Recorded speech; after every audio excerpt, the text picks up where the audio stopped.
Shalom, selamat malam Bapak Ibu Saudara yang terkasih dalam Tuhan. Renungan hari ini terambil dari Efesus 6 ayat 13. Begini firman Tuhan. Sebab itu ambillah seluruh perlengkapan senjata Allah, supaya kamu dapat mengadakan perlawanan pada hari yang jahat itu dan tetap berdiri, sesudah kamu menyelesaikan segala sesuatu.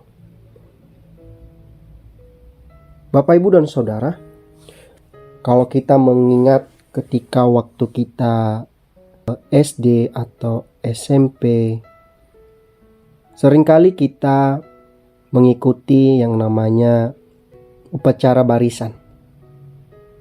Di situ pasti kita pernah melakukan yang namanya mengheningkan cipta. Mengheningkan cipta itu merupakan salah satu bagian dalam upacara itu. Mengheningkan cipta dimaksudkan untuk mengenangkan jasa para pahlawan yang berjuang dan gugur demi membela bangsa Indonesia.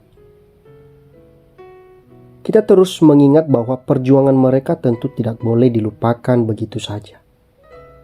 Karenanya kita selalu memperingati hari kepahlawanan mereka pada waktu itu. Bapak, Ibu, dan Saudara,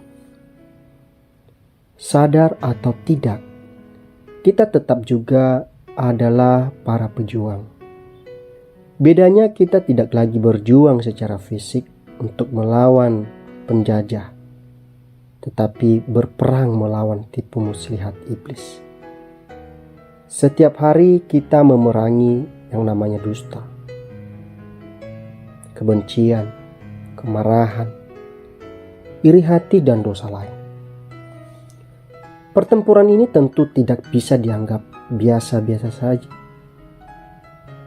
Sebab kita perlu tahu bahwa si iblis yang menjadi musuh kita yang begitu sangat kuat dan tangguh. Ia bahkan disebut sebagai pendusta dan bapa segala dusta.